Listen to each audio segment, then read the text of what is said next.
프랑스의 소설가 중에 로맹가리라고 하는 분이 있습니다. 에밀 아자르라는 필명으로 활동하기도 했는데 외교관으로 또 작가로 영화 감독으로 아주 여러 가지 일들을 했던 유명한 분입니다. 이분이 프랑스의 가장 권위 있는 문학상인 콩쿠르상을 1956년도에는 자기 본명으로, 그리고 1975년에는 에밀 아자르라는 가명으로 수상을 했습니다. 그래서 이 프랑스의 문학 콩쿠르상을 한 사람이 2번 받은 유일한 작가로 또 유명합니다. 이분이 제2차 세계대전 때에 공군으로 복무를 했었는데 아주 여러 번 위험한 고비들이 있었습니다마는 날마다 배달되어 오는 그 어머니의 편지를 생각하면서 편지의 내용을 기억하고 모든 어려움들을 이겨냈습니다.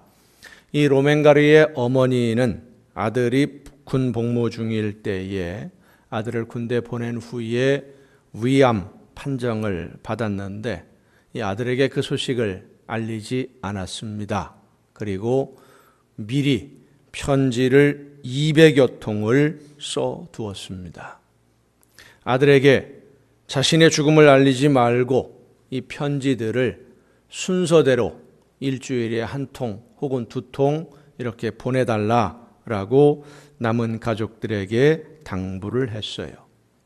이 로맹가리는 어머니로부터 오는 편지를 기다리면서 또 그 편지의 내용에 힘을 얻고 위로를 받으면서 어머니가 기대하는 그 이상의 인물이 되기 위해서 어떤 어려운 상황에서도 포기하지 않고 자신에게 주어진 삶에 최선을 다했습니다.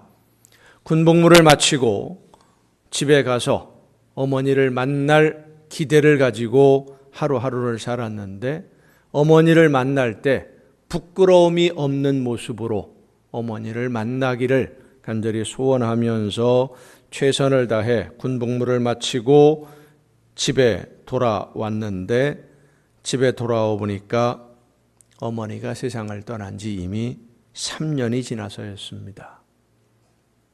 죽으면서까지도 아들을 염려하며 사랑했던 그 어머니의 마음을 알게 된 이 로맹가리가 프랑스를 대표하는 유명한 작가가 된 것은 단지 그의 재능이 뛰어나서가 아니라 어머니의 마음을 아는 이 아들이 이미 세상을 떠나신 어머니를 생각하면서 자신의 삶에 최선을 다했기 때문입니다.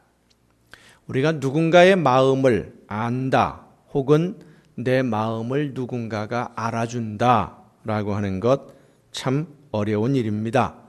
함께 오랜 세월을 살아온 부부간에도 또 부모와 자녀들 사이에서도 속 마음을 알지 못하고 사는 경우가 참 많아요.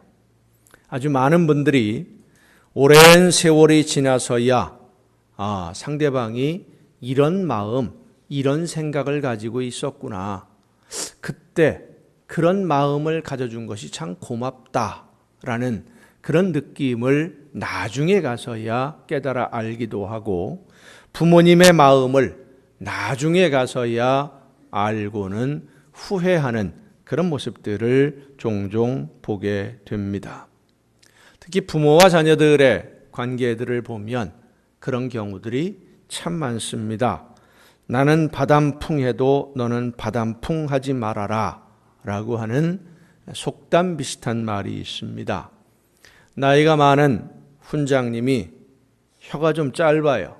그래서 아이들에게 글을 가르치는데 바람풍이라고 하는 글자를 가르쳐 줘야 되는데 아이들이 듣기에는 바람풍이라고 들리거든요. 아이들이 바람풍하고 읽으니까 훈장님이 얘기합니다. 얘들아, 나는 바람풍하지만 너희들은 바람풍하지 말고 바람풍해라. 아이들은 여전히 바람풍이니까 또 바람풍이에요. 혀가 짧은 훈장님의 마음을 알지 못하는 아이들은 훈장님이 바람풍했다고 뒤에서 수군거렸겠지만 훈장님의 마음을 아는 아이들이라면 혀가 짧아도 바르게 가르치려는 훈장님의 마음을 이해했을 것입니다. 마음을 안다는 것이 참 중요합니다. 겉으로 드러나는 행동이 전부가 아니기 때문이죠. 우리가 눈으로 보고 귀로 듣는 것이 전부가 아닙니다. 이스라엘 백성들은 하나님의 마음을 알려고 하기보다는 자기들에게 일어나는 현실의 사건들만 보고 하나님에 대해서 평가를 했습니다. 그래서 평안하고 살기가 편해지면 하나님께 감사를 했고, 전쟁으로 인해서 힘들거나 살기가 어려워지면 불평을 했어요.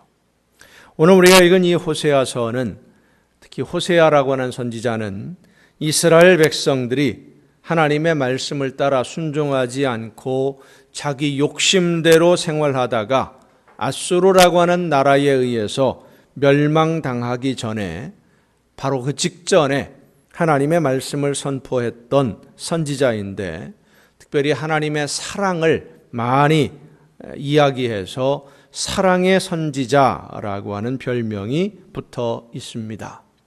이 호세아 선지자 바로 직전에 하나님의 말씀을 이스라엘 백성들에게 전하던 선지자가 아모스라고 하는 사람인데, 이 아모스서를 보면 하나님의 공의, 하나님의 심판, 이런 말씀들이 참 많이 등장을 합니다. 공의와 심판을 많이 전했어요. 하나님의 말씀에 귀를 기울이지 않고 자기 욕심대로 사는 사람들을 하나님이 그대로 두시지 않겠다라고 하는 하나님의 공의를 실현하신다라는 말씀들을 전했는데, 이 아모스 선지자 이후에 나타난 이 호세아 선지자는 하나님의 공의가 임하는 이유, 그러니까 불의를 심판하는 이유가 너희들이 미워서가 아니라 너희들을 사랑하기 때문에, 이스라엘 백성들을 사랑하기 때문에 하나님이 공의로 심판하신다는 것을 말씀해 주고 있는 것입니다. 요즘 보면 자녀들을 회초리로 훈계하는 부모님들 찾기가 참 어렵습니다. 특히 할머니, 할아버지들이 아이들을 돌보아주기 시작하면서, 죄송한 표현입니다마는 아이들이 버릇이 없어집니다. 자기만 아는 사람으로 성장하는 경우들이 참 많아요. 얼마 전만 해도 버릇없이 행동하는 아이들을 보면 전혀 모르는 어른들도 지나가다가 보고 훈계를 했었어요. 네, 이놈, 못된 짓을 하느냐고, 그러지 말라고 혼을 내기도 했었습니다. 그런데 요즘은 모르는 아이들에게 훈계했다가는 그 부모와 한바탕 싸움을 하게 될지도 모릅니다. 왜 남의 자식, 귀한 자식한테 함부로 말을 하느냐고 막 오히려 싸움이, 어른들끼리 싸움이 벌어져요. 얼마 전에는 엘리베이터에서 담배를 피우고 있던 젊은 사람을 훈계하던 할아버지가 이 담배를 피우던 젊은 사람이 확 밀어버려서 넘어지면서 머리를 다쳤어요. 뇌진탕으로, 의식불명으로 식물인간이 되고 말았습니다. 그래서 요즘은 지나가는 아이들이 좀 버릇없는 행동을 해도 그냥 못 본 척 지나가는 것이 일반적인 현상입니다. 하지만 성경은 우리에게 말씀해 주십니다. 아이를 훈계하지 아니하려고 하지 말라. 채찍으로 그를 때릴지라도 그가 죽지 아니하리라. 네가 그를 채찍으로 때리면 그의 영혼을 스올에서, 지옥에서 구원하리라. 잠언 23장에 있는 말씀입니다. 때려도 죽지 아니하리라. 참 무서운 말씀이기도 하면서 재밌는, 의미가 있는 말씀입니다. 자, 자녀가 나쁜 행동을 하면 처음에는 말로 타이르다가 그래도 안 들으면 채찍으로 때려서라도 가르쳐라 라고 하는 그런 말씀인데, 여러분, 우리가 분명히 구분해야 될 것은 채찍으로 때리는 것과 패는 것은 분명히 다릅니다. 때리는 것과 패는 것이 달라요. 때리는 것은 그 마음의 사랑을 가지고 자녀들이 바르게 성장하기를 바라는 마음으로 훈계하는 것이 때리는 것입니다. 패는 건 무엇입니까? 그 마음에 미움이나 분노가 가득해서 그 감정을 이기지 못하고 폭력을 행사하는 것이 패는 것입니다. 여러분, 자녀들을 때리되 패면 안 됩니다. 그런데 사랑하는 마음으로 채찍으로 훈계를 하는 것과 미움과 분노로 패는 것이 겉으로 드러나 보이는 행동은 똑같아 보인다라고 하는 사실이에요. 아이들의 입장에서 보면 패는 거나 때리는 거나 맞는 건 똑같이 맞는 거예요. 자녀들의 입장에서 보면, 그래서 자녀들은 부모님이 매를 들면 싫어하기도 하고 무서워하기도 하고, 매를 맞은 다음에는 혼자 생각합니다. 우리 엄마는 내 친엄마가 아닌가? 나는 어디서 주워온 자식인가? 왜 나를 이렇게 미워하나? 그런데 시간이 지나고 나면, 장성에서 어른이 되고 나면, 철이 들고 나면, 그때 부모님이 왜 나를 채찍으로 훈계하셨는지 알게 되는 거예요. 나를 사랑하니까, 내가 잘못된 길로 가게 되니까 그렇게 하셨구나 알게 됩니다. 부모님의 마음을 알기 전에는 섭섭하고 속이 상하기도 하고, 그래서 마음을 닫고 말도 잘 안 하고 그렇게 됩니다. 호세아 선지자가 하나님의 말씀을 전하는 그 내용이, 오늘 본문 우리가 읽은 말씀이 바로 그 내용입니다. 하나님이 지금 채찍으로 때리시는데, 이 채찍은 너희가 미워서 때리는 것이 아니라 사랑하기 때문이다.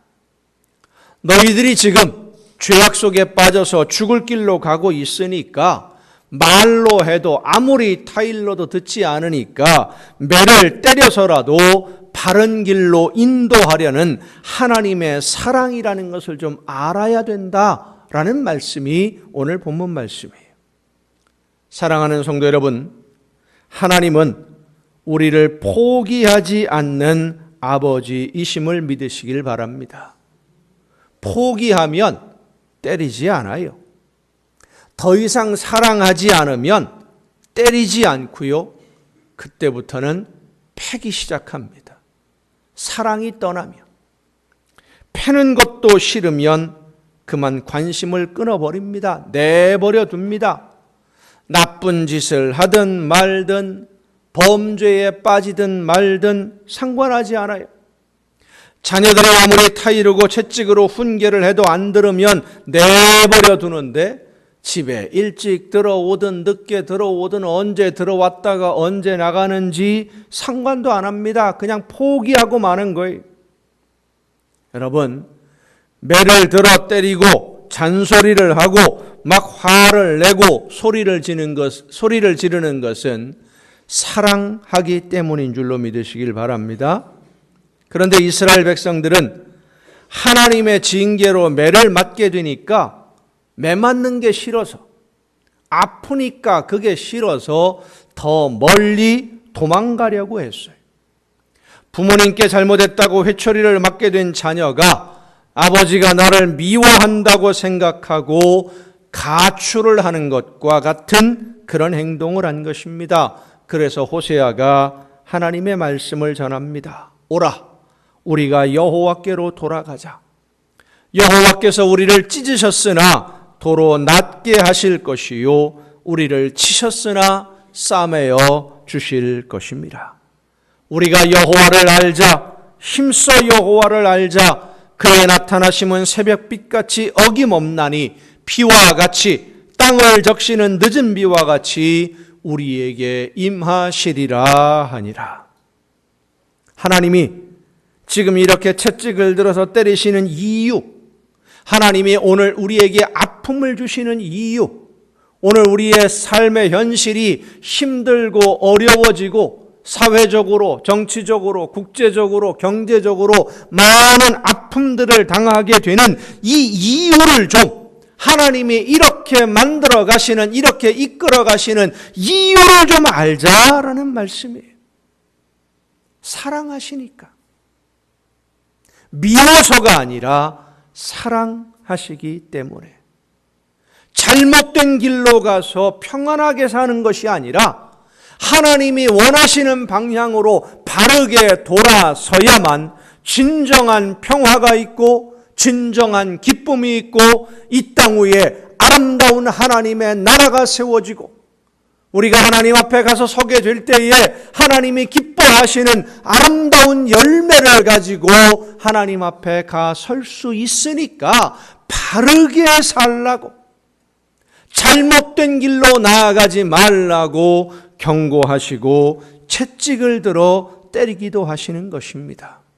여러분, 하나님은 오늘도 우리 모두를 사랑해 주고 계시고 우리의 이웃들을 사랑하시고 아직 하나님을 알지 못하는 사람들, 알면서도 믿지 않는 사람들, 심지어 하나님을 배척하고 비방하는 사람들까지도 여전히 변함없이 사랑하시는 우리 모두의 아버지이신 줄 믿으시기를 바랍니다.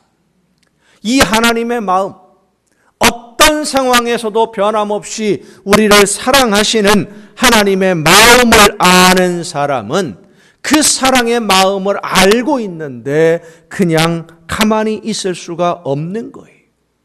하나님이 당신을 얼마나 사랑하시는데 왜 그 사랑을 모르고 이러고 있느냐? 소리칠 수밖에 없는 것입니다. 호세아 선지자가 그래서 나아가 듣지 않으려고 귀를 막고 있는 백성들에게 외치는 겁니다. 여호와를 알자. 하나님을 좀 알자. 힘써 하나님을 좀 알자. 왜 우리에게 이런 아픔을 주시는지, 왜 우리를 이런 길로 이끌어 가시는지, 왜 하나님이 이런 말씀을 하시는지 그 이유를 좀 알자. 이유도 모르는 채 단지 지금 내가 견디어야 할 오늘의 짐이 무겁다고 해서, 힘들다고 해서 불평하고 원망하지 말고 왜 하나님이 오늘 나에게 이러한 삶을 주시는지 그 이유를 좀 알자. 아들과 함께 행복하게 살던 한 가정에 불이 났습니다. 이 아버지가 참결에 놀라서 뛰어나왔는데 나와서 보니까 아내와 돌이 갓 지난 아들이 안 보여요. 물에 적신 이불을 뒤집어 쓰고 불이 활활 타오르는 집으로 다시 뛰어 들어갑니다. 여기저기 찾아 헤매이다가 연기에 쓰러져 있는 울지도 못하고 기절해버린 아들을 발견하고는 뒤집어 쓰고 있던 이불로 아들을 둘둘 말아 안아들고 뛰어나오다가 그만 옷에 불이 붙어서 팔과 다리에 심한 화상을 입었어요. 그리고 끝내 아내는 구하지 못하고 말았습니다. 화상으로 인해서 팔과 다리가 오그라들어서 보기가 흉합니다. 그런데 그 불편한 몸으로 어린 아들을 혼자 키웁니다. 이 아들이 사춘기가 되면서 외모가 흉한 장애인이 된 이 아버지를 멀리하고 부끄러워합니다.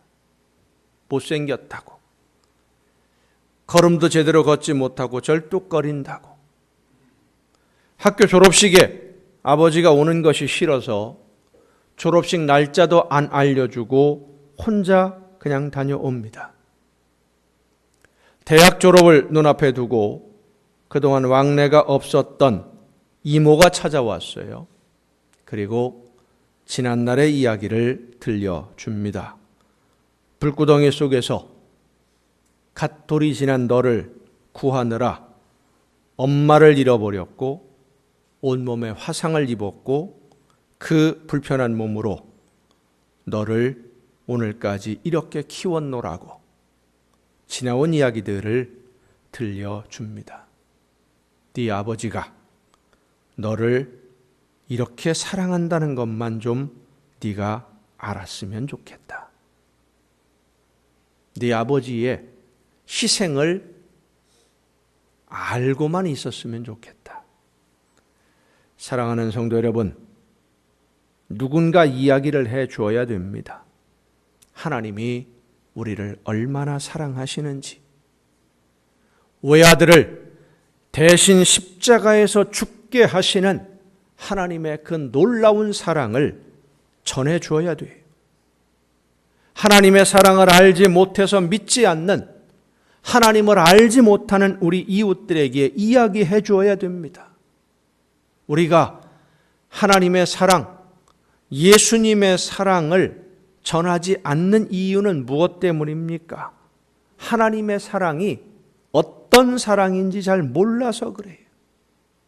하나님의 그 안타까운 마음, 그 지극한 사랑을 모르니까 오늘도 이 세상을 바라보며 안타까워하시는 하나님의 그 마음을 알지 못하니까 안전하는 거예요. 하나님의 마음을 아는 사람은 전하지 않을 수가 없습니다. 하나님의 사랑을 전하는, 모든 사람들에게 이야기하는 여러분 모두가 될 수 있기를 바랍니다. 하나님이 얼마나 사랑하시는데 왜 그 사랑을 알지 못하고 있는지, 하나님이 당신을 얼마나 기다리시는데 왜 하나님의 품으로 돌아오지 않느냐, 모든 이웃들을 찾아가 이야기해 주어야 됩니다. 누가복음 15장에 보면 길을 잃은 양 한 마리를 찾기 위해서 산과 들을 헤매는 목자의 모습을 보여주고 있는데, 바로 사랑하는 한 영혼을 찾아 헤매이시는 하나님의 마음을 가장 잘 표현한 예수님의 비유의 말씀이에요. 99마리의 양을 두고 길을 잃은 양 한 마리를 찾아 목자가 길을 나섭니다. 이 양이 길을 잃었다라고 하는 것은 목자가 양들을 불러 모을 때 그 소리에 귀를 기울이지 않았던 것이고, 다른 모든 양들이 함께 이동할 때 함께 이동하지 않고 혼자 다른 길로 갔다는 말입니다. 아마도 목자가 부를 때 다른 양들이 움직이는 것과 다른 방향에 먹음직한 풀이 있었기 때문에 요거 하나만 더 먹고 조금만 더 먹고 가야지 하는 생각에 떨어졌을 수도 있습니다. 우리로 돌아가야 하는 시간이니까 날마다 다니는 길 몇 번이나 왔다 갔다 했는데 나 혼자서도 충분히 찾아갈 수 있을 거라고 생각했을 것입니다. 어쨌든 이 양은 목자의 부름에 따르지 않았고 다른 양들이 이동할 때 함께 가지 않아서 길을 잃고 헤매고 있는 것입니다. 이 양이 길을 잃은 것은 목자의 책임이 아니에요. 목자가 잘못한 것이 아닙니다. 양이 잘못했지요. 그런데 누가 고생을 합니까? 목자가 고생을 합니다.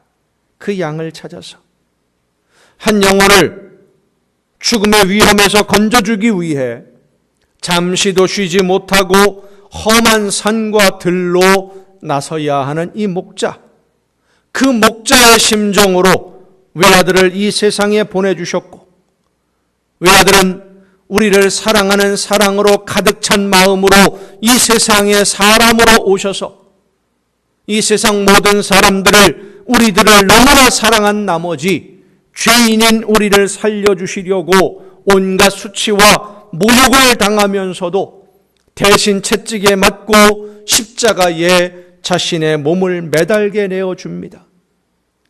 자신의 목숨을 내주고 대속의 제물이 되어서 영원한 죽음 속에 빠져 있어야 할, 영원히 버림받아야 할 우리들을 영원한 생명으로 옮겨주셨습니다.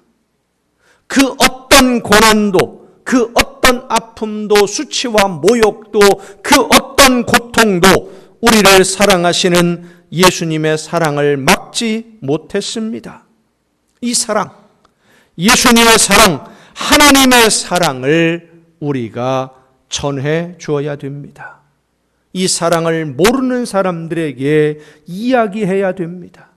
나를 사랑하셔서 죽음에서 생명으로 옮겨주신 그 사랑을 안다면 그저 나 혼자 예수님 믿고 나는 천국 갈 수 있으니까 그것으로 만족할 수는 없는 거예요. 구약성경 이사야 6장에 보면 이런 말씀이 나옵니다. 주께서 이르시되 내가 누구를 보내며 누가 우리를 위하여 갈꼬.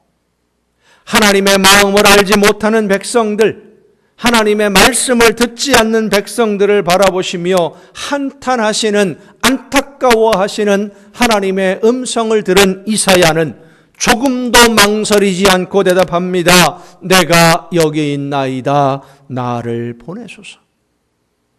내가 그 일을 감당하겠습니다. 내가 가겠습니다. 이사야는 하나님의 마음을 알자마자 망설이지 않았습니다. 하나님의 심정이 어떤지 알았기 때문에 속이 새카맣게 타들어가는 그 안타까움을 아니까, 그 안타까운 심정을 아니까 내가 가서 전하겠습니다. 내가 여기 있나이다. 나를 보내소서. 호세아 선지자가 눈물의 선지자, 사랑의 선지자가 된 이유는 그 역시 하나님의 마음을 알았기 때문입니다. 그래서 오늘 본문 말씀에도 보면 이스라엘 백성들에게 호소합니다. 우리가 하나님을 좀 알자. 힘써 하나님을 알자. 하나님이 우리를 얼마나 사랑하시는지 좀 알자. 하나님의 마음을 좀 알자. 오늘 하나님은 세상을 바라보며 안타까워하십니다. 죽음으로 가는 저들을 어찌해야만 할까? 누가 가서 전해주면 좋겠는데, 누가 가서 그 길이 죽음의 길이라고 이야기해주면 좀 좋겠는데, 여기 생명의 길이 있노라고 말해주면 참 좋겠는데, 하나님의 안타까운 그 부르심에 내가 여기 있나이다. 내가 가서 전하겠습니다. 나를 사용해 주옵소서. 손들고 앞장서 나서는 일꾼들에게 하나님은 이 세상에서 필요한 모든 좋은 것을 아낌없이 풍성하게 채워 주실 줄로 믿습니다. 모든 기도에 응답해 주시고 그 걸음을 책임져 주시고 모든 것에 부족함이 없도록 하나님의 놀라운 역사하심으로 성령의 능력으로 함께해 주실 줄로 믿습니다. 사랑하는 성도 여러분, 하나님의 마음으로 모든 이웃들을 찾아가서 하나님의 사랑을 전하고 예수님의 사랑을 전하는 호세아와 같은, 이사야와 같은 일꾼이 되어서 하나님이 주시는 축복을 많이 받고 이 세상에서 평안하게 풍성한 복을 받아 누리는 여러분 모두가 될 수 있기를 예수님의 이름으로 축원합니다.